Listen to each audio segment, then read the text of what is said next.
When I was in high school, my dad and I did a cross-country trip in a box truck. This group called Stickyard had a show at the Venetian in Las Vegas, and they needed both transportation for their drums and a few stagehands for the show, so there we were. It's a long and wonderful story that I remember fondly, except for one singular detail. We drove through Flagstaff, Arizona, which gave me the first viewing of mountains in my life. It's a religious experience and hard to describe, so I figured I would try and document it with the camera that I had at the time, which was a Fujifilm X-T3. The photo, which I no longer have, fell impossibly short of capturing the mountain's beauty.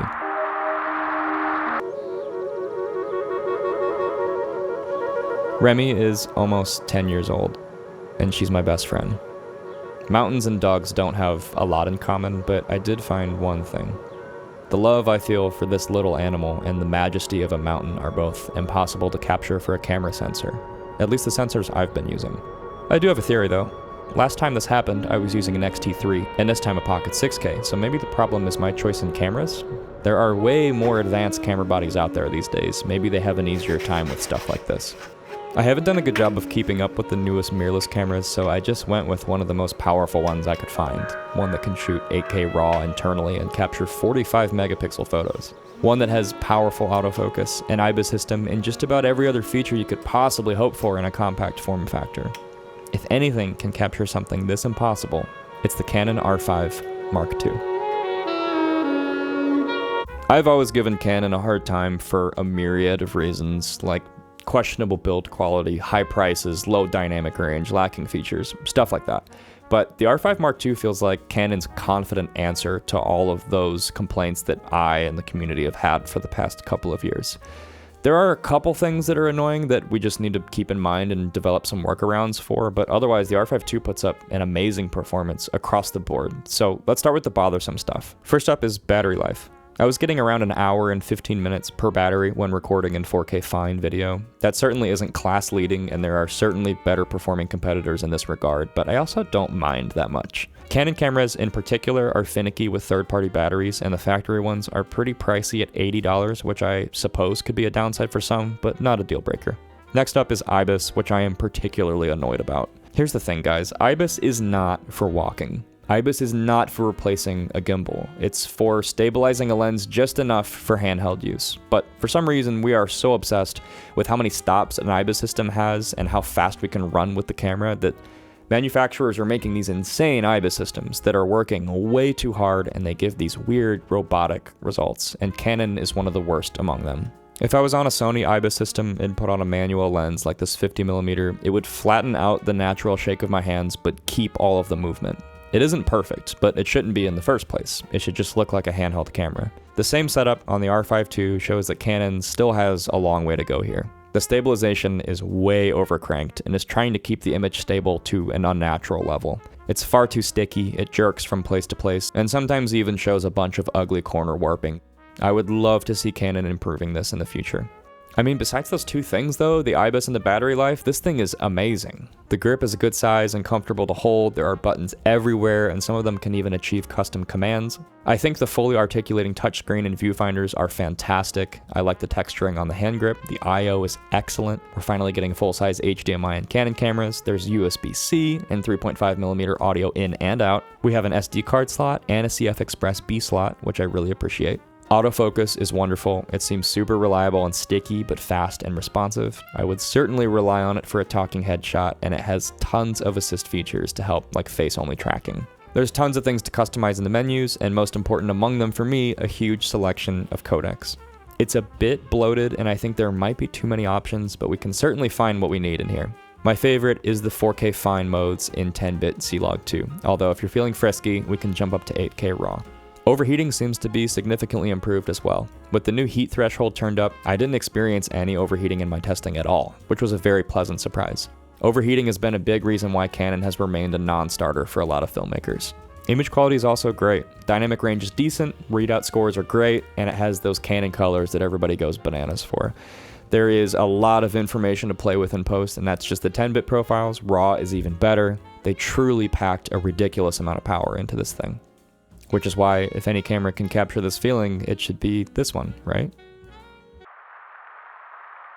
With all that modernity's advancements afford us, it nevertheless remains a mystery. All these years later, and I still can't capture a feeling this big. I think I found a threshold, a limit, a breaking point. Motion picture is a startlingly beautiful art form, capable of transcending language, capable of inspiring, of warning, of making the world seem lighter, bigger, safer, happier. You can spend lifetimes studying and practicing this art and still not explore every corner, still barely scratch the surface. And yet, I think I found its limit. There aren't a lot of things in life so precious, so personal, so meaningful, that a near-perfect rendering of that thing doesn't capture its meaning.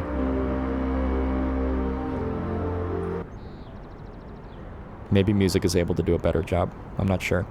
But this is the limit to what a camera can do. There aren't that many of these moments in the span of a life, and someday I'll find my last one. I guess I don't have any guarantees this isn't it.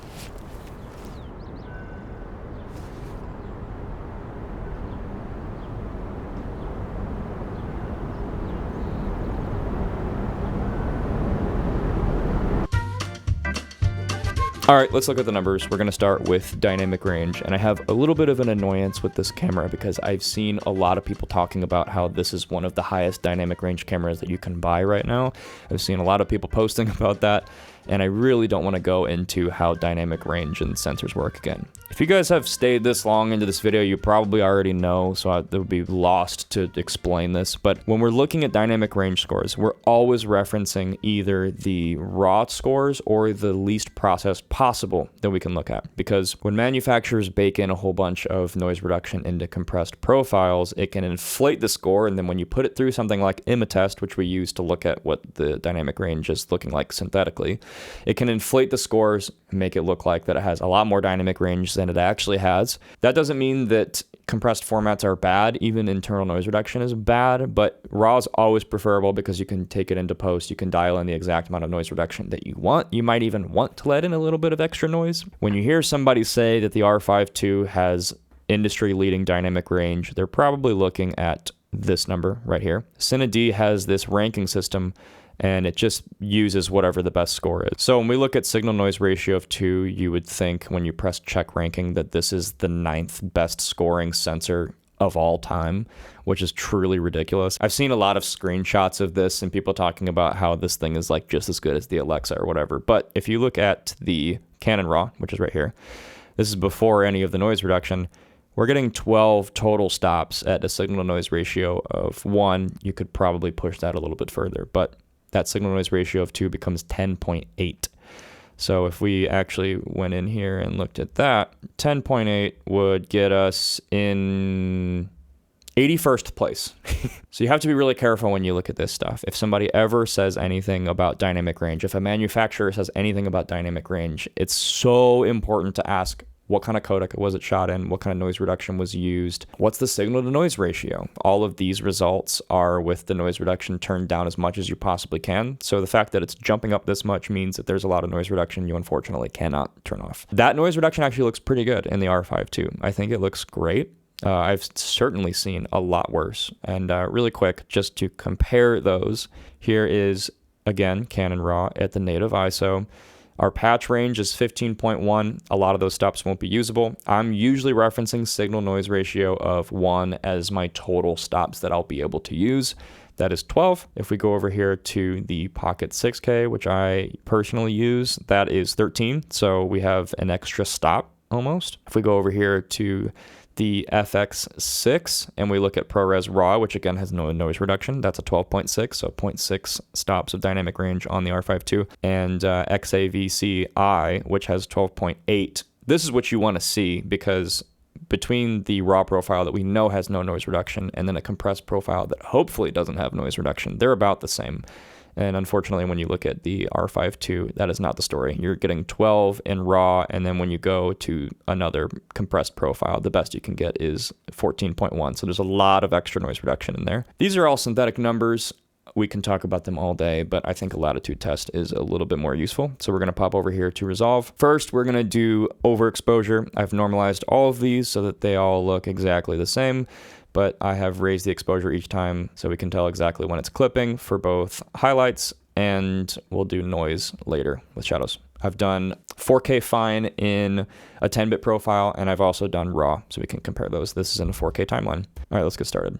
First of all, this image is ridiculously sharp because this is 4K fine. It's downsampled from 8K, and then the raw will be 8K in itself. Here we are at 0. Skin tones look awesome. Of course, this is correctly exposed. 1 stop overexposed looks great. 2 looks great. 3 actually looks great. I don't see a whole lot of clipping in Gerard here. There might be a little bit. No, actually, we have all detail. Let's go to 4. Here's 4. Gerard's losing a little bit of detail up in his forehead. That's to be expected. And there's a little bit of color shifting on me. I don't know if this is lost detail that's coming back with highlight recovery, or if this is just as the image is overexposed, it shifts a little bit. But you can see my skin is looking a little thinner, but I would still call this usable. 5 is gone. A lot of detail technically still in the skin, but Gerard is absolute toast. So we are scoring 4 full stops of overexposure latitude. That is great. Let's check raw to see if it's a different story. 2, 3, 4 looks good. 5's toast. We're actually losing detail here. Well, that's kind of interesting. Here's 5 on a compressed format. Really bizarre, don't you think? The color looks better on raw, but you can tell exactly where it's clipping. Whereas on the compressed format, you can't really tell where it's clipping, but the colors look worse. Let's look at Gerard.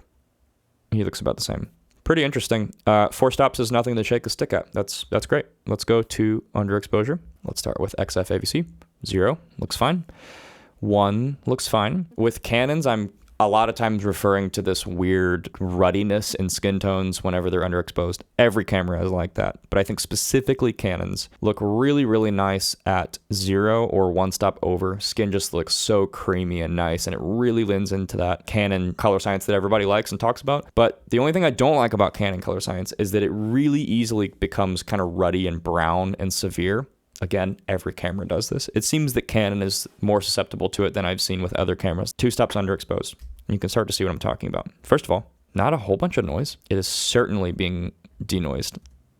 This weird swimming. It's not pixel level noise. Everything is kind of like doing this weird dance. So that's that noise reduction working. Skin is looking a little bit more severe. It's very, very brown, kind of ruddy. The gradients aren't subtle anymore. It's looking a little bit thinner. Here's 3. What's interesting is that at this point on, I've had to do a little bit of contrast adjustment. So look at this. Here is 0, 1 stop underexposed, and just normalized, brought up in exposure. There is 2 stops, and it's losing a lot of contrast each time we go down. Peculiar. Nothing that we can't fix, though. Where were we even at? 3? We were at 3. All right. Skin's looking kind of bad. There's a lot of noise that is being very heavily denoised. Let's call that usable. 4, I'm going to have some problems with, I think, because, well, it's pretty heavily contaminating my face, and it's noise reduced. It's just looking really thin and digital. I would call this unusable. So 3 stops under. Not horrible. Let's go to raw. See if raw is any better. 0, 1, 2, 3, and what you're going to notice, I'm going to keep going, pretty heavy blue shift that's not present in XFAVC, so it must be correcting for that, and raw is not correcting for that. Noise is looking nice. Doesn't look like there's any weird noise reduction going on, but 4 is certainly at the level of no return. One thing I do want to talk about, I made a video about how the Canon C400's dynamic range was a little bit disappointing, and in that video I recorded a lot of Canon raw. We were looking at it, and I had all the sharpness down, I had all the noise reduction down, and it still looked really bizarre and crunchy, and you could tell that there was some weird processing happening. Doesn't seem to be the case with the R5. Doesn't look like there's anything super weird going on. And another thing that's different from the C400, when you would go down to decode quality in the C400 and in the C70, I did this with the C70 as well. When you would change the decode quality from Resolve to Canon, both of these different options would yield completely different results. It's almost like Canon wanted to add a little bit of extra processing, but if you override that and use Resolve, it would look not as clean, but less processed. Really bizarre. Doesn't seem to be happening here. What do we get? We get 4 stops overexposed latitude, 3-ish stops underexposed latitude. I would say we're at about 7 stops of exposure latitude, but maybe even a little bit of wiggle room towards 8, maybe 7.5, something like that. That is a worse score than a lot of other cameras that I've tested on this channel, but 7.5 to 7 stops of exposure latitude is more than enough for like 99.9% of projects. Let's go to readout scores because this is actually pretty impressive. Looks like we are at worst in full sensor 8K raw at 17.3 milliseconds. That is totally fine for most people. If you're shooting sports or something like that where you're really whipping the camera around a whole lot, you might have some issues. I'm usually aiming for 15 milliseconds or lower. I'm happy at that level. I know a lot of other filmmakers are happy at that level. 17.3 is not that much worse. I would totally use this for regular use and not have any problems. If you go over to 4K fine, which is oversampled from 8K, but then brings it back down to 4K, it is 17.3. That's good news. That means it's actually oversampling the entire thing and bringing it back down because the readout speed is exactly the same. If you don't oversample and you just use 4K, we're at 9.7 milliseconds, which is really, really, really fast. All to say, this camera is actually really impressive. It felt like Canon was a little bit asleep at the wheel for a while, but they're being aggressive again. There's a lot of new tech, a lot of refinement in this camera. And I think if they just improve dynamic range a little bit and they rethought their IBIS system, this thing could very easily lead the pack. And that could all be fixed in the next generation of camera. So I'm excited to see what Canon does. Thank you guys for watching. I really appreciate you guys, and I'll see you soon.